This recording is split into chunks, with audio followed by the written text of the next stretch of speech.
Hello, beautiful people, and welcome to Health Focus, your weekly guide to living your best, healthiest life.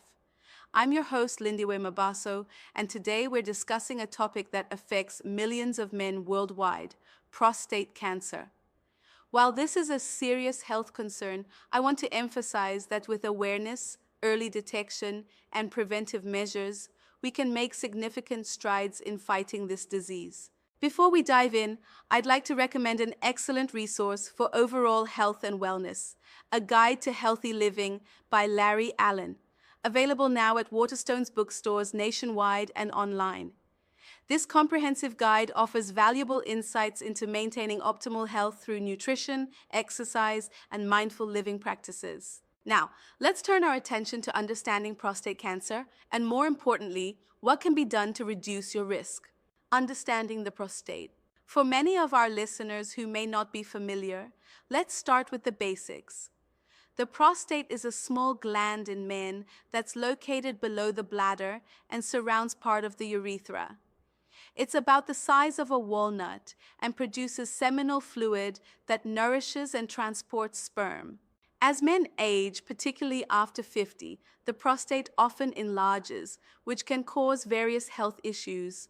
Prostate cancer develops when cells in the prostate begin to grow uncontrollably. It's one of the most common cancers affecting men, particularly those over 50, and is more prevalent in men of African descent and those with a family history of the disease. Let's hear from one of our listeners. AJ. Hi, Lindiwe. My father was recently diagnosed with prostate cancer at age 65. Does this mean I'm at higher risk? And if so, at what age should I start getting screened? AJ, thank you for your question. Yes, having a first-degree relative, like a father or brother, with prostate cancer does increase your risk, potentially doubling it. Given your family history, I would recommend speaking with your doctor about beginning screening around age 45, earlier than the general recommendation of age 50. For men with multiple close relatives diagnosed with prostate cancer at an early age, screening discussions might even begin as early as age 40. Remember, these are general guidelines, and your doctor can help determine the right approach based on your specific situation. Risk factors. Now, let's discuss the risk factors for prostate cancer that all men should be aware of. Age. The risk increases significantly after age 50, with about 60% of cases diagnosed in men over 65. Family history. As we just mentioned with AJ, having a father or brother with prostate cancer increases your risk. Race. Men of African descent have a higher risk and tend to develop more aggressive forms of prostate cancer at younger ages. Geographic location. Prostate cancer rates vary worldwide, with higher rates in North America, Northwestern Europe, Australia, and on our continent, Africa.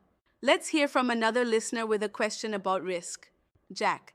Lindiwe, I've heard that diet can affect prostate cancer risk. Is this true? And what foods should I be eating to protect my prostate health? Excellent question, Jack. Diet does indeed play an important role in prostate health, which brings us to our next segment: prevention through diet and lifestyle. A healthy diet may help reduce your risk of developing prostate cancer. Here are some dietary recommendations. Eat more fruits and vegetables. Aim for at least 5 servings daily. Tomatoes in particular contain lycopene, which some studies suggest may help lower prostate cancer risk. Other vegetables like broccoli, cauliflower, and cabbage contain compounds that may help prevent cancer from forming. Choose healthy fats. Reduce your intake of animal fats and increase plant-based fats like olive oil, nuts, and avocados. Increase fish consumption. Fatty fish like salmon, mackerel, and sardines are rich in omega-3 fatty acids, which may have cancer-fighting properties.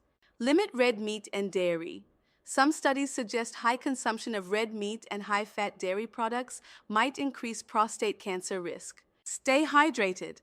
Drinking adequate water helps flush toxins from your body and supports overall health. Beyond diet, other lifestyle factors play a crucial role as well. Maintain a healthy weight. Obesity has been linked to more aggressive forms of prostate cancer. Exercise regularly. Aim for at least 30 minutes of moderate exercise most days of the week. Limit alcohol consumption. If you drink alcohol, do so in moderation. Don't smoke. Smoking has been linked to more aggressive prostate cancer and poorer outcomes after treatment. Let's take another listener's question. Joseph. Hi, Lindiwe. Are there any natural supplements that can help prevent prostate cancer? I've heard about saw palmetto and selenium. Joseph, this is a common question. While various supplements are marketed for prostate health, the scientific evidence supporting their effectiveness in preventing prostate cancer is limited and sometimes conflicting. Saw palmetto is often used for benign prostatic hyperplasia, BPH, an enlarged prostate, but research hasn't shown it prevents cancer. Similarly, initial excitement about selenium and vitamin E for prevention hasn't been supported by large clinical trials. In fact, one major study found that vitamin E supplements might actually increase prostate cancer risk in some men. My advice? Focus on getting nutrients from whole foods rather than supplements, and always talk with your doctor before starting any supplement regimen, as some can interact with medications or have unexpected side effects. Early detection. While prevention is ideal, early detection is the next best thing. Prostate cancer in its early stages often has no symptoms, which is why screening is so important. Screening options include the PSA blood test. This measures the level of prostate-specific antigen in your blood. Elevated levels may indicate prostate cancer, though other conditions can also cause PSA levels to rise. Digital rectal examination, DRE. During this physical exam, a doctor inserts a gloved, lubricated finger into the rectum to feel the prostate for abnormalities. Nelson. Lindiwe, I'm embarrassed about getting a prostate exam. Are there alternative screening methods that are less invasive? Nelson, I understand your concern, and many men feel the same way. While the digital rectal exam has been a standard screening tool, the PSA blood test is often used as an initial screening method. Some doctors may not perform a DRE unless the PSA test shows concerning results or you have specific symptoms. There are also newer, more sensitive PSA tests and other biomarkers being developed.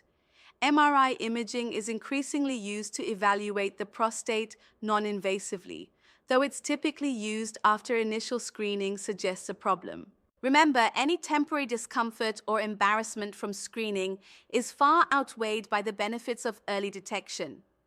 Healthcare professionals perform these exams routinely and with respect for your dignity.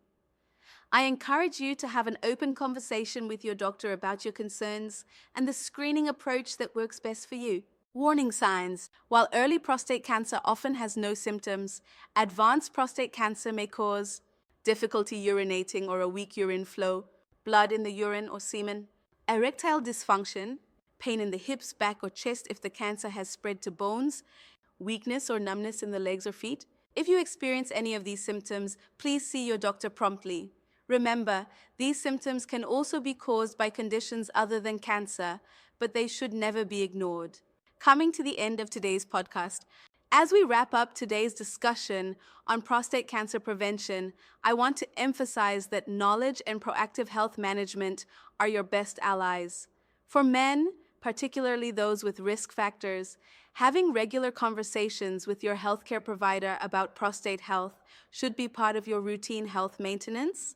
For women listening, please encourage the men in your lives to be proactive about their health. Often, a supportive push from a partner, sister, daughter, or friend can make all the difference in getting someone to schedule that important checkup. Before we go, I'd like to remind you once again about A Guide to Healthy Living by Larry Allen, available at Waterstones bookstores. This book offers excellent guidance on maintaining overall health, which contributes to reducing your risk of many diseases, including prostate cancer. Thank you for joining me today on Health Focus.